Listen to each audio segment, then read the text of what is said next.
Welcome to Wanna Be Clutter-Free, formerly Wanna Be Minimalist, the podcast for busy families who are tired of the chaos, fed up with being overwhelmed, and ready to enjoy life again.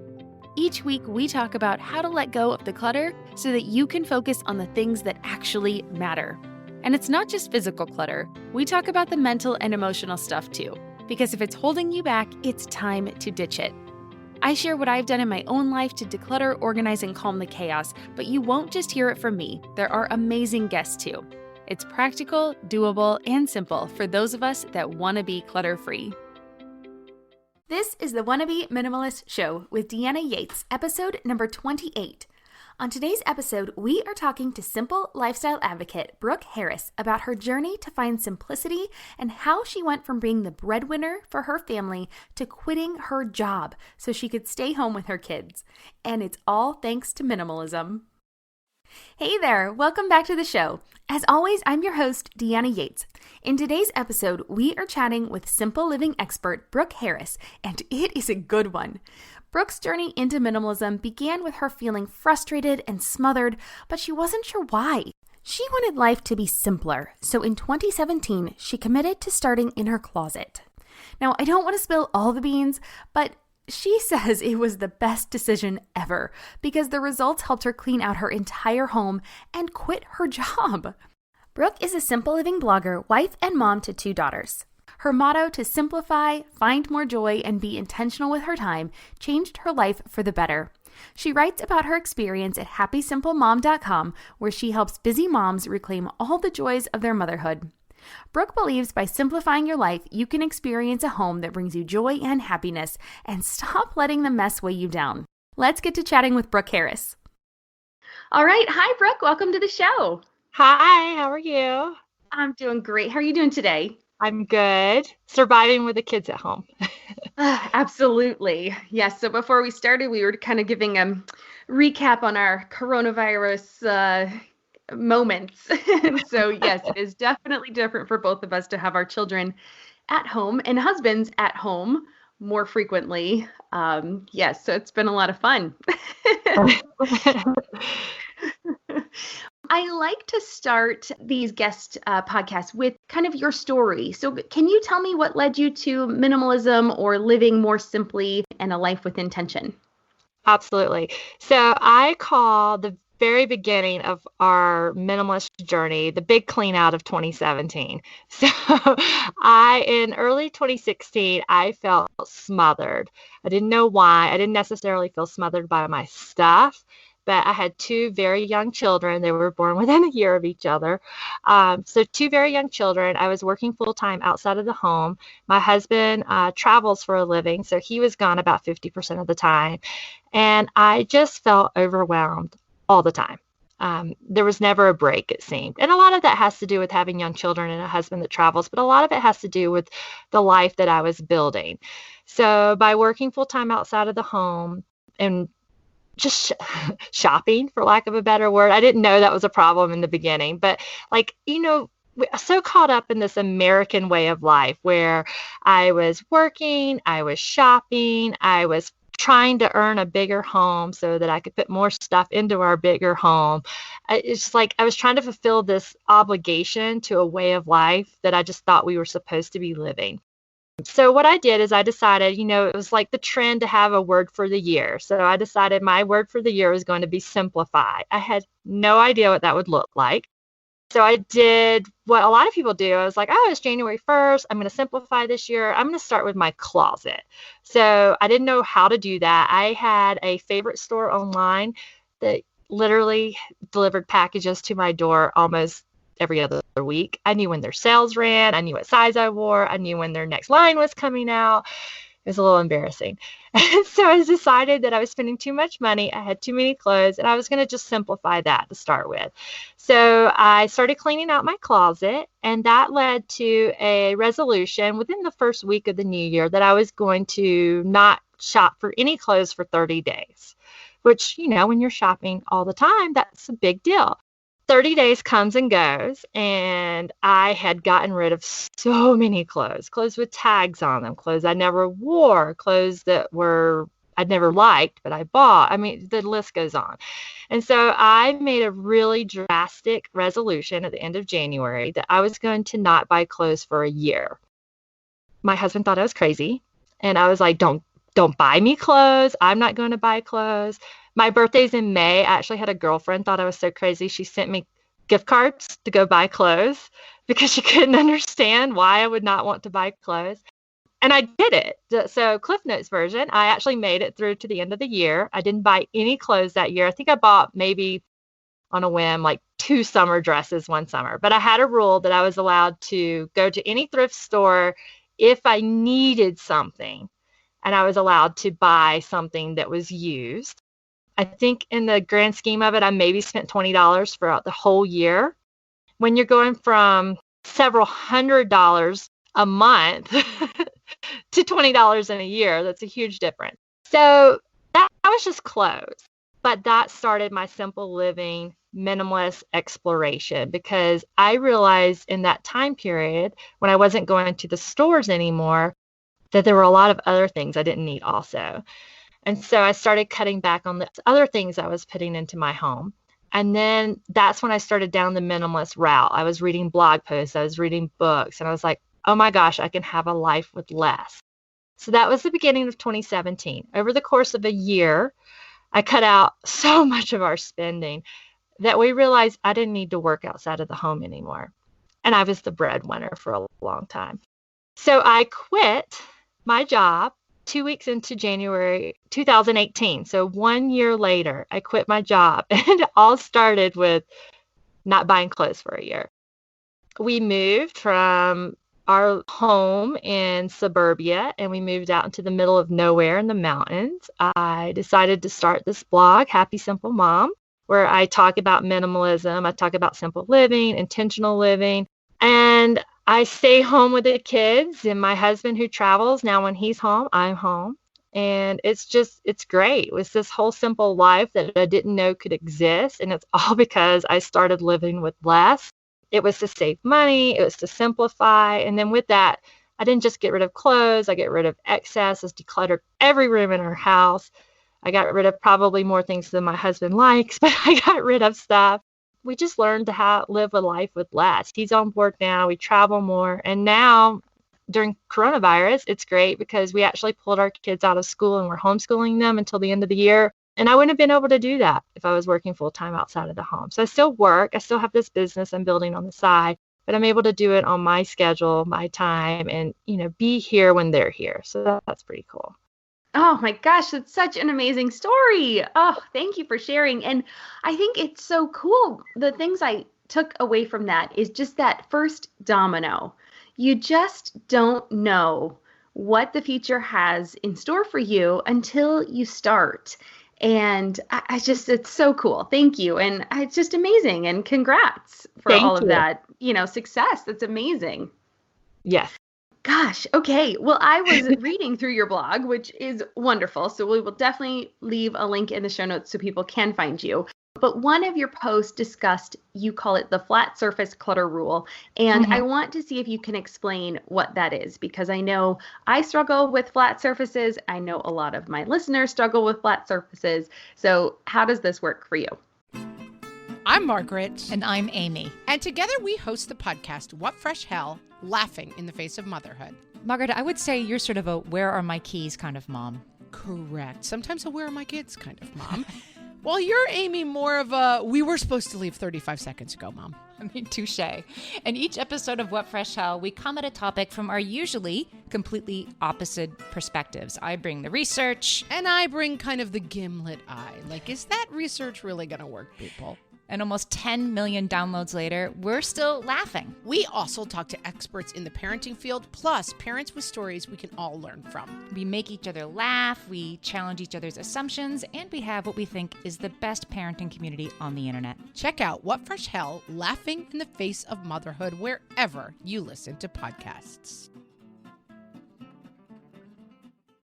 Sure. So the flat surface clutter rule is actually my most popular blog post. It was one of the very first blog posts I wrote when I started Happy Simple Mom, because it was kind of that conceptual idea that I took on to help me when I had no idea where to start. So when your house is full of clutter, all you see is like this stuff everywhere and you're overwhelmed, but you don't know like, okay, well, where do I go? I always tell my clients, start with one shelf, one drawer, one room at a time. You don't have to tackle your entire home. In fact, it took me 6 months to get comfortable and a year to be done with decluttering. But with the flat surface clutter rule, it's basically any flat surface. Look at it and decide what actually needs to be on it. And it sounds really simple when you say it out loud, but say you start with your kitchen counter, and maybe not even in your entire kitchen counter. Maybe you start with like one section of your kitchen counter and see and evaluate what you need on that space. For example, with the kitchen, we got rid of, and this is where my husband fought me a little bit, our coffee maker. And I drink tea. So he's like, come on, you drink tea, I drink coffee. And we actually explored the idea of what are some other alternatives, because you are the only person in this house that drinks coffee. So we actually researched and we got him a French press. Now he's moved on to an AeroPress. But nonetheless, these are tiny little contraptions that can fit into a cabinet, which make way better coffee than a coffee maker, supposedly. So he's happy, and we got this major appliance off of a flat surface.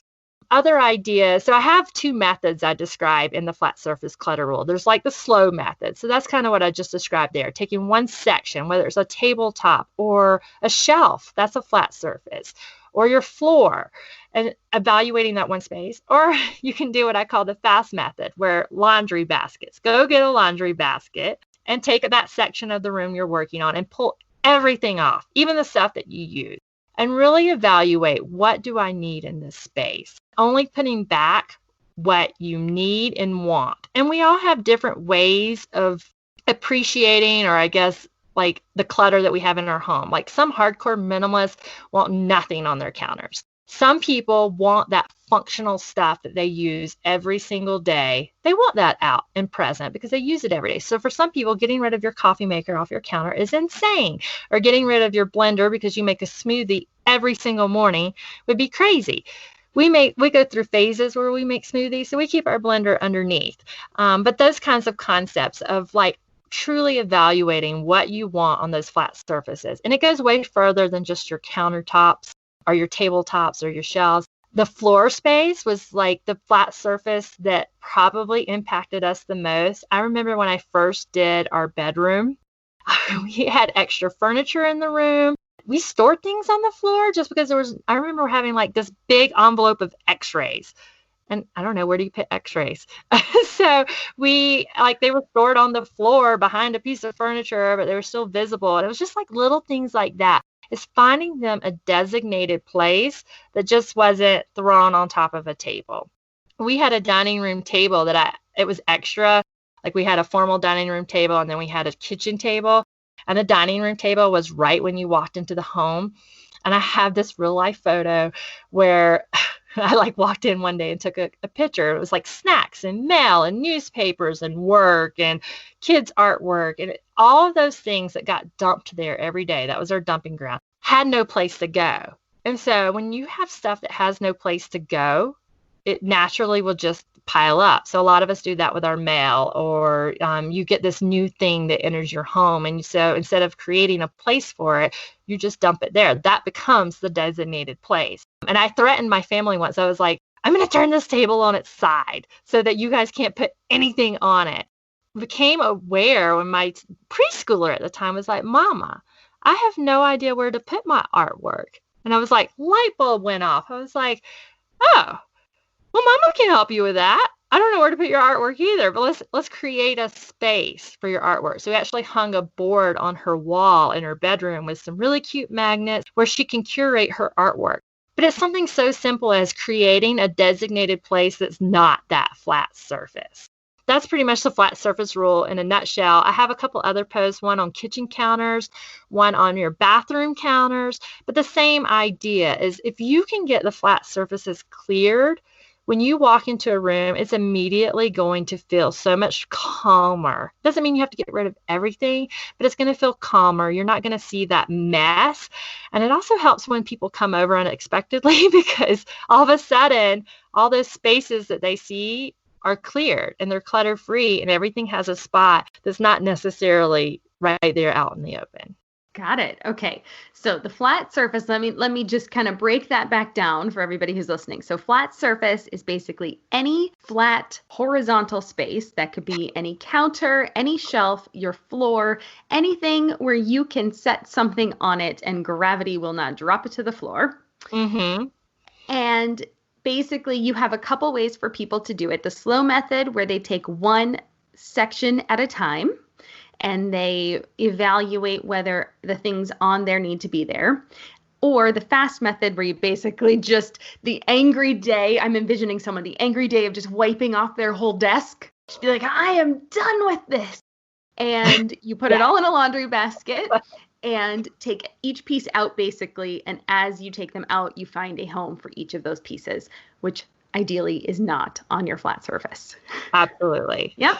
Okay, cool. And then it's super important because one, it gives your home the sense of calm because you're not visually looking at the clutter every time you either walk in the door or walk past a space. And two, makes it much easier if friends want to stop by unexpectedly, which we are all crossing our fingers for is sooner rather than later in this time where we are now home alone and can't even see our friends. Okay. Did I get that right? You did. Perfect. Once we have our spaces clear, how do you recommend people keep them that way? Because, great, I have been guilty of this in the past. I go through, I have this whole thing of like, yeah, I'm going to do it. And I, tackle everything. And then somehow there's a little bit of creep and it can start creeping back in. So how do we avoid that? I think I would be lying if I said the creep didn't happen, the clutter creep. So one thing I like to say to a lot of my clients is clutter attracts more clutter. I always liken it to, when your mother-in-law is going to come over and so you clean the house obsessively and then it stays that way her entire visit because you're on it, right? You're cleaning up constantly whenever you leave a room. And that's not real life though. Like real life, we leave things around. And eventually that clutter keeps coming back. So what I like to do is I do try to be purposeful about it. Something I read once was, and I don't remember the source, but it was like if you're working on, say, an art project or a sewing project at your kitchen table or you're journaling or whatever it is that you're doing, when you're done, immediately putting that stuff away. Because what happens is if you leave it, then the next time that you come to that space, it's not a big deal to leave something else because it's already a mess. And then when you come to that space again, it's not a big deal to leave something else there because it's already a mess. But I don't know, something clicks in our brains when it's clean. We want to leave it that way, just like we did when we were preparing for someone to come to our home. If you know someone's coming in a couple days or a couple hours, you get something out, you put it back. You get, and it's a repeat. And that's how you keep it away. But again, real life happens. So what do? We probably nightly do a quick 10-minute pickup. We don't do a lot, but for 10 minutes, and a lot of times we try to do it before dinner because let's be honest with kids, if you do it before bed, they can take a really long time and they don't really get it done. But if they're motivated for dinner or motivated for fun activities, we'll say, I'm going to set a 10-minute timer. I'll put it on the stove on our little clock and I'll say, go. And we'll see who can pick up the most. And it's just in 10 minutes, you can really create a greater sense of calm in a room and they don't have to clean up their whole rooms. Like, especially with homeschooling at home, it's like go and they get all of their books they've pulled out throughout the day, or they get their random socks that they pulled out throughout the day, or crayons or colored pencils, papers, all of the little things that they pulled out. And it wasn't a big deal, that one item, but they accumulate. And so getting those all back to where they go. So breaking it up into like 10-minute cycles throughout the day, or even once a week, putting on maybe a 30-minute timer and saying, let's clear off these sections. Let's clear off this counter. Let's clear off this table. For my youngest, who's not naturally organized, she'll say, Mommy, I think my shelves need some help. And so she, overwhelms her, but I will help her and we'll figure out where things go. So just little pieces and instead of trying to do it, once a month where it's just overwhelming. Got it. So just keep up on the maintenance. And we do that in our home too. The quick 10-minute, 15-minute pickup at the end of the day. Although I may have to try switching it to before dinner. I like this idea. Because, sometimes it isn't as effective as, we'd like it to be. So, all right, good tip. I'm going to try that one. So you said you have also struggled with you overcame your family not wanting to be on board necessarily. You mentioned something about your husband not liking how much you've gotten rid of. So, correct. And that, oh gosh, yes. It can be difficult when you've made a decision and you have to bring others along the journey with you. So how have you gotten your family on board? When I first started off, what happens is when you declutter, you get really excited. Once you overcome all of those emotions of letting go, you're on a roll, man, and you can let anything go, including other people's stuff. And it's easy for you because it's not your stuff. So putting it in the back of your car to take to the local Goodwill is easy peasy. I learned really quickly that I could do that with my young kids with a lot of things. I did it while they were napping. I don't recommend that for older kids. But when they are little, the junk that accumulates was super easy to let go, and they didn't even miss it. Now that they're older, they're 7 and 8 now, they are more involved. We do regular clean outs. In fact, they've gotten to the point with a lot of practice that they will often bring me things and say, I don't play with this anymore. Let's give it to somebody else. My husband, though, is what I like to call a maximalist. He likes his stuff. He likes things for just in case. He's sentimental, and I think a lot of us are sentimental. I think I missed that bone somewhere. But a lot of us do have that sentimental bone, and we like to hold on to things. And that's wonderful. That's how we preserve memories. So we really balance each other out. But I had to learn not to touch his stuff in the beginning. And that was a hard lesson because in the beginning, I was very willing to touch his stuff. I was very willing to suggest we get rid of it. And when you start suggesting that someone get rid of their things before they've had time to process, they are going to fight you tooth and nail every step of the way. Now, what I like to tell my clients is always start with your stuff. Start with your closet. Don't even touch their side of the closet. If you run out of stuff to do in the house, it's your stuff, and be honest. Like, have you really gone through every ball of yarn you have? Have you really gone through every scrapbook paper you have, or whatever your thing is, whatever your hobbies are? When you truly have touched everything that is yours, then start on the deep storage closets, like the closets that nobody sees and nobody wants. Or start on the kids' clothes, like things that they don't care about.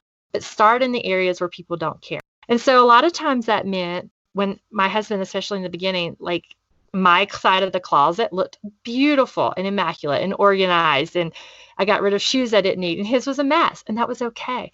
It got to where he slept on the other side of the room away from the door. I would literally pile things up on his side that was hidden by the bed so that if someone were to see it, my side was clean. Same thing with his closet. If I found things around the house, I said to him, I said, is it okay, because I don't know where things go because you have so much of it, if I just put them in your closet and shut the door, because we have separate little closets? And he was like, yeah, that's absolutely fine, because then I know you're not going to get rid of it. Just little things like that where maybe I got him on board with putting them somewhere. If he didn't have a place for them and didn't want me to touch it, then that's fine. I'm going to put it in your space and then you can organize it. I like to file fold my clothes, so where you fold them and then you stack them vertically. He thought I was insane. He watched one episode of Marie Kondo last year after a year doing it myself and was willing to try it. He didn't keep with it, but nonetheless, he was willing to try it. So sometimes when they're told by you that you need to do something, it's not cool. They don't want to even explore the idea. But if they have time to see it in action for how it's working for you, they can make that decisions themselves. So I always tell my clients, I tell my readers, don't touch their stuff. It's hard. It's rough. And if you have to, especially with older kids, shut the door. If you have to, just shut the door and let it work itself out. My older child loves organizing things. She's just born with this desire to have neatness and orderliness, and it's wonderful. Her room looks great. My younger one, she will ask for help. Mommy, can you help me with my shelves? Mommy, can you help me with she calls it her workshop, the stuff she keeps under her bed. It's just a mess. But she'll like, can you help me with my workshop? And like once a month, we'll pull everything out. And I just have learned to accept the fact that her workshop is a disaster, but she will ask me for help. And as she gets older, learning how she wants things, she's getting more organized. She's getting tidier. But there's that piece of creativity that she has and that wildness that she has that I just have learned to accept. And I close her door. I'll wait on her to get to me. Yeah. My favorite part from what you're saying is that having their space, right? Where they know their stuff will be kept. It gives them a sense of calm, and then it gives you a sense of calm because it gives you a place to be like, nope, that is their stuff. That is where I put their stuff. If it's out of place, and then it allows the rest of the home to function well for everybody in it. And no, that's a great tip to kind of have that safe area for them. And then they can come along when they feel ready. And again, I have found the same thing with my daughter with school. It's amazing what she will do for her teacher. And yet, or her father even, she does much better when dad teaches her than when I do. And I know underlying there is some probably I give in at some point or, some other issue. But it is amazing what people will do for the experts that they're not willing to do for you, who they are the most familiar with and love. Yeah. Absolutely. So, oh no, that's great.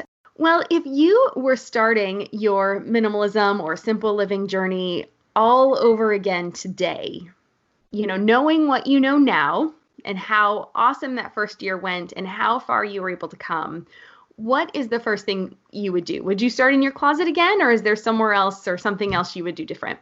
Yes, I absolutely would start in my closet again, because for me, that was my big money spender. That was the easiest place to save cash. It was the easiest space to save, space. So I often give that direction to the people that are reading my blog, is to start with your bedroom or start with your closet. For some people, starting with your closet is overwhelming. It causes tears and it's just too much. But so I say, okay, then start with your bedroom. It's easy to clear off your nightstand, or it's easy to clear off either under your bed or maybe a section under your bed. If crafts are your thing, maybe it's easy to start there, because that's where you have the most stuff that's taking up space and it's the most money expenditure also. But generally speaking, I would start with my closet, and I would start with my bedroom, and I would start with just my side of the bedroom. I would, if I had to do things differently, I would leave my husband's stuff alone. I would not mess with his tools or, his sentimental items. Or we had an issue in the beginning where he had boxes and boxes of preschool papers from 35 years ago. Yes, it was awful. I pushed that a little too hard in the beginning. And I think if I were to do it all over again, I would and I tell people, do not start with sentimental stuff. Save that for last. And to push someone else's sentimental stuff is like the worst thing that you can do. And I would have saved that for last as well. Good tips. Good stuff. So where can people find you? Because I'm sure after all this wonderful information, they are just dying to kind of follow up and read more. So where can people find you? Sure. I blog over at happysimplemom.com. If you head to my website, there will be a freebie. My most popular one is a 52-week decluttering checklist. Again, with decluttering, it can be overwhelming and you don't know where to start. So what you can do is, if you go there, you can sign up for this checklist where it gives you 52 easy peasy weekly tasks to do. Because if you say, I'm just going to tackle my bedroom this week, that's too much. If I'm going to tackle my nightstand this week, that's doable. And it doesn't just cover decluttering rooms in your home. Sometimes it's decluttering things like your schedule, like cut out one obligation from your schedule that, let's be honest, that you never really liked doing. You kind of wish you had said no to. So that kind of stuff. Or, it might be writing down 5 things that you're grateful for. Just really easy things to help simplify and give more intention to your life. Lots of decluttering, but other things as well. When you sign up for that checklist, it'll also give links to a lot of relevant blog posts, so you're not searching around the website. you can actually find that easy stuff. Oh, that's great. The last way I love to end my guest interviews is with 3 rapid fire questions. So 1, what has been your favorite simple pleasure this week? So my favorite simple or guilty pleasure right now is Audible books. I am a huge fan of Audible. Even if it's not Audible, audiobook. I like to listen to those while I'm doing laundry, taking the dog on a walk, or just like some me time, especially being an introvert when everybody's home inside of my house. It gives me a way to signal to my kids, Mommy's got her headphones in. She's relaxing right now. And she might look like she's not doing anything, but she's relaxing. She's doing some laundry. Leave her be. Got it. And what is the best advice about minimalism that you have ever received? Okay, so I think that comes back to starting with your stuff. It is so tempting to start with everybody else's stuff. And when you go through your own stuff first, it helps you learn how to work through those emotions. And when you can work through your own emotions, you are way better equipped to help other people work through their emotions. So true. And what is making you happy right now, or in this season of life when we are stuck at home? I think so for us, like I said, we started homeschooling, but one new habit we started, I guess you could say, while homeschooling is we read for an hour every morning out loud. We start at 9 a.m. We have our caffeine while we do it. And we're reading wonderful books that we've always wanted to cover, like Lion Witch in the Wardrobe or A Wrinkle in Time or Little Laura Ingalls. And they're too difficult of books for my little ones to read, but they absolutely adore them. And so we're reading those out loud every morning. And it's just been such a fun new family tradition that we didn't have before. Oh, that's really sweet. I like that. Awesome. Well, Brooke, thank you so much. It has been such a pleasure to talk with you today. And I'm sure everybody is going to love that 52-week decluttering checklist. And all those links will be in the show notes so people will be able to find them. And I just appreciate you coming on today and sharing with all of our listeners. Awesome. And thank you so much for having me today. This was great. All right. Take care. Thank you. Bye-bye. All right. Bye. Wasn't that awesome? Brooke's story of starting with decluttering her closet and changing her whole life is so inspiring. And that flat surface clutter rule is a great rule to live by. Now, I have struggled with clutter collecting on surfaces in the past, so I am sure that information will be helpful for you too. Thanks again to Brooke for being a guest on this show. Now that just about wraps it up for this episode of the Wannabe Minimalist Show. Thank you so much for joining me today. And if you liked what you heard, I would be absolutely delighted if you would leave a review on iTunes. And while you're there, please take a second to subscribe and be notified of new episodes. Okay, promise, this is the final thing. Be sure to join us again next week, or I'll have 2 more guest episodes for you. One will be about implementing quiet time. You guys, the info is so good. We've implemented her tips in our home, and it is a sanity saver. The other episode is about helping your children with keystone habits. I was super impressed with the advice. You guys, these are so good. And honestly, these episodes have been so much fun and they are packed with such great information. So I really hope you are enjoying them as much as I am. You really will not want to miss these next 2. All right, so I'll see you next week. Cheers.